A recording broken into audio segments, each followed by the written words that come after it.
Welcome to this explainer. Today we're unpacking the absolutely mesmerizing, deeply psychological art of Boaz Nash.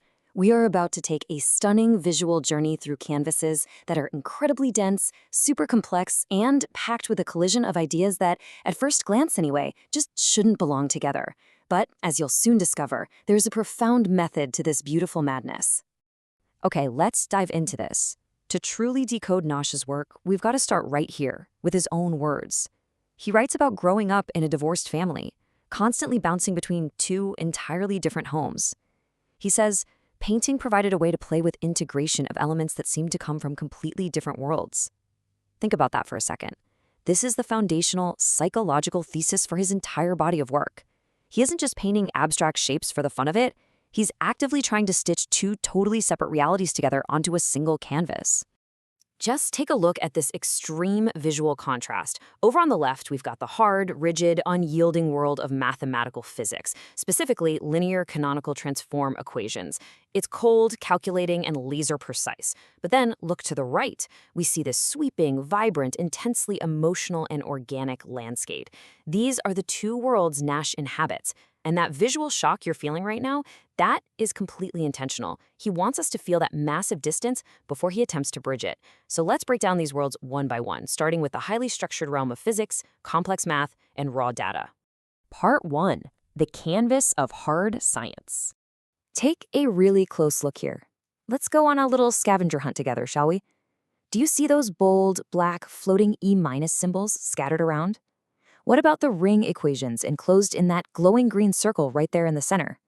Or the notation for X-rays up near the top? This isn't just random text to fill up empty space.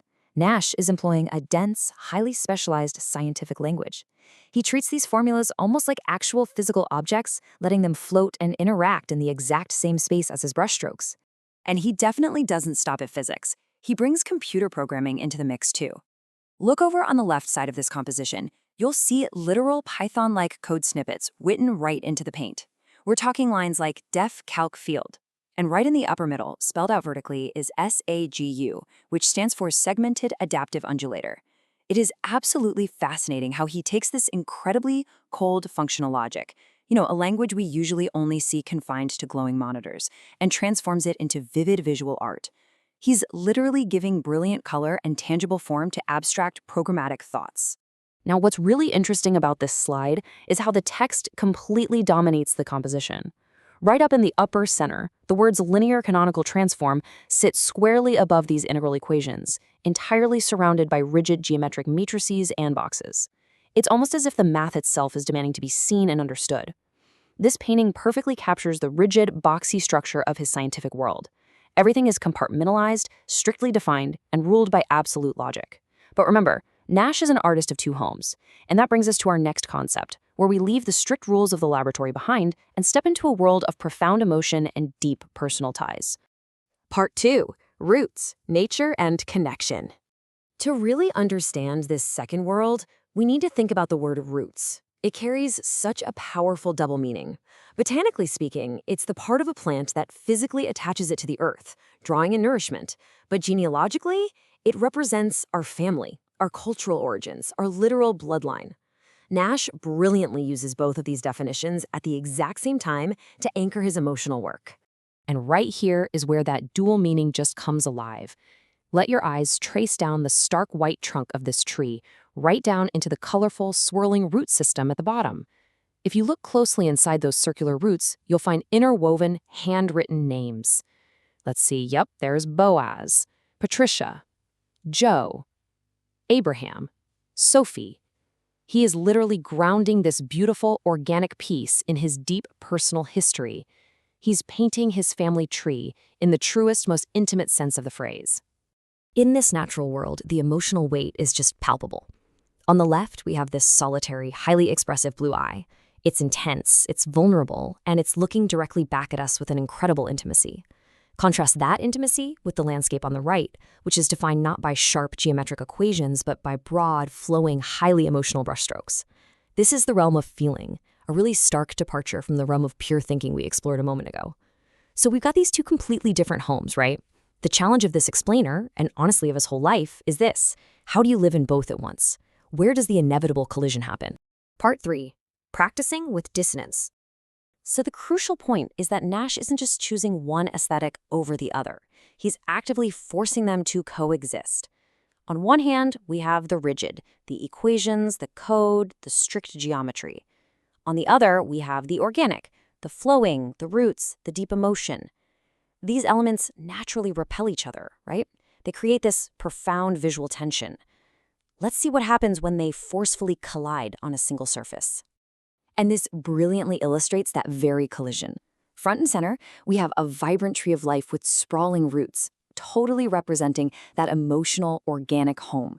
But notice what completely surrounds it. The branches are reaching into spaces completely filled with dense mathematical formulas, architectural blocks, and floating geometries. He has literally merged the two worlds. They are fighting for space, yet somehow, almost magically, harmoniously sharing it. You can actually see his struggle to find visual balance in these two pieces. On the left, we see this chaotic explosion, geometric boxes just flying out from a center point, as if the tension was simply too much to contain. It's pure dissonance. But then, look over to the right. Here, he takes those exact same sharp, chaotic shards and integrates them beautifully, almost like a unified stained glass window. It perfectly shows his active, ongoing pursuit of finding visual order within the chaos of his two worlds. And this active pursuit begs the question, how does he actually do this? Let's take a look at the physical mechanics of his technique. Part 4. The iterative process. According to Nash's own artist statement, his process is highly interactive. He doesn't just sit down and sketch out a master plan of dissonance in advance. Step 1. He simply starts with specific shapes or colors. Step 2, he actively seeks to integrate them into a coherent whole. And step 3, he iterates and reevaluates constantly as the work develops. It's like an organic conversation with the canvas itself. He makes a move, the canvas responds, and he adapts. And to pull off this rapid, interactive process, his choice of materials is absolutely crucial. Acrylic paint is the literal engine of his technique. Why?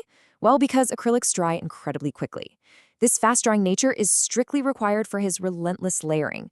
It allows him to throw down a mathematical formula, wait a few minutes, and then rapidly blend an organic flowing wave of color right over the top of it. He simply couldn't achieve this rapid-fire iteration with traditional oils, which can take days or sometimes even months to dry. Let's move to and see how this builds into a final masterpiece. This stunning, highly complex composition acts as the ultimate proof of his iterative layering process. You can see the whole history of his decisions right there on the canvas, the layers of roots weaving in and out of those sharp, ladder-like geometric structures and chaotic flowing lines. By relentlessly iterating, adding layer upon layer of fast-drying acrylic, he takes wildly disparate ideas and forces them into one beautifully unified whole.